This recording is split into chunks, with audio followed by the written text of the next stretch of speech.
আবারও আরেকটা রেসিপি নিয়ে আপনাদের মাঝে চলে আসলাম। এই শাকটা দেখেছেন? এই শাকটা হলো আলু শাক। আলু শাকের একটা রেসিপি দেখাবো। এখানে আমি ডাল ভিজিয়ে রেখেছিলাম, সেটা ব্লান্ড করে নিয়েছি। শুকনো মরিচের গুঁড়া, ধনিয়ার গুঁড়া, জিরার গুঁড়া, জোন, হলুদ, লবণ আর হলো দিয়েছি এখানে কর্নফ্লাওয়ার, রসুন কুচি, পেঁয়াজ কুচি, কাঁচামরিচ কুচি দিয়ে ঘরোয়া যে উপকরণগুলি থাকে তা দিয়ে ইজি রেসিপি তৈরি করা যায়।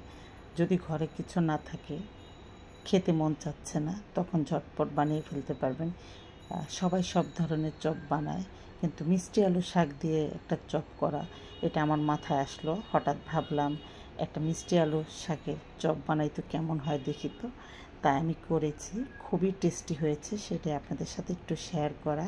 খেতে কিন্তু দারুণ হয়েছিল। গরম ভাতের সাথে যে কী ধরনের টেস্ট ছিল সেটা বলে আর বোঝাতে পারবো না।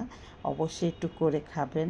আর আস্তে আস্তে প্যানটা তেল যখন গরম হবে দিয়ে চ্যাপটা চ্যাপটা করে দিয়ে এক পাশ হলে আরেক পাশ আস্তে আস্তে করে উল্টিয়ে নেবেন, সাথে মরিচ ভাজা করবেন।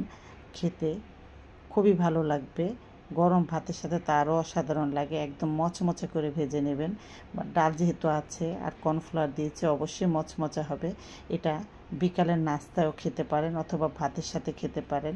যদি রেসিপিটা ভালো লেগে থাকে, মিষ্টি আলু শাক দিয়ে আজই তৈরি করুন। আমার রেসিপিটা ভালো লাগলে আমার পাশে থেকে একটা সাবস্ক্রাইব অথবা শেয়ার করে দেবেন।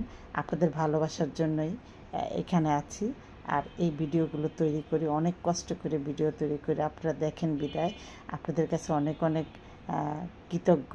আর ভালো থাকবেন। আবারও সামনে কোনো রেসিপি নিয়ে চলে আসবো। আল্লাহ হাফেজ। আসসালামু আলাইকুম।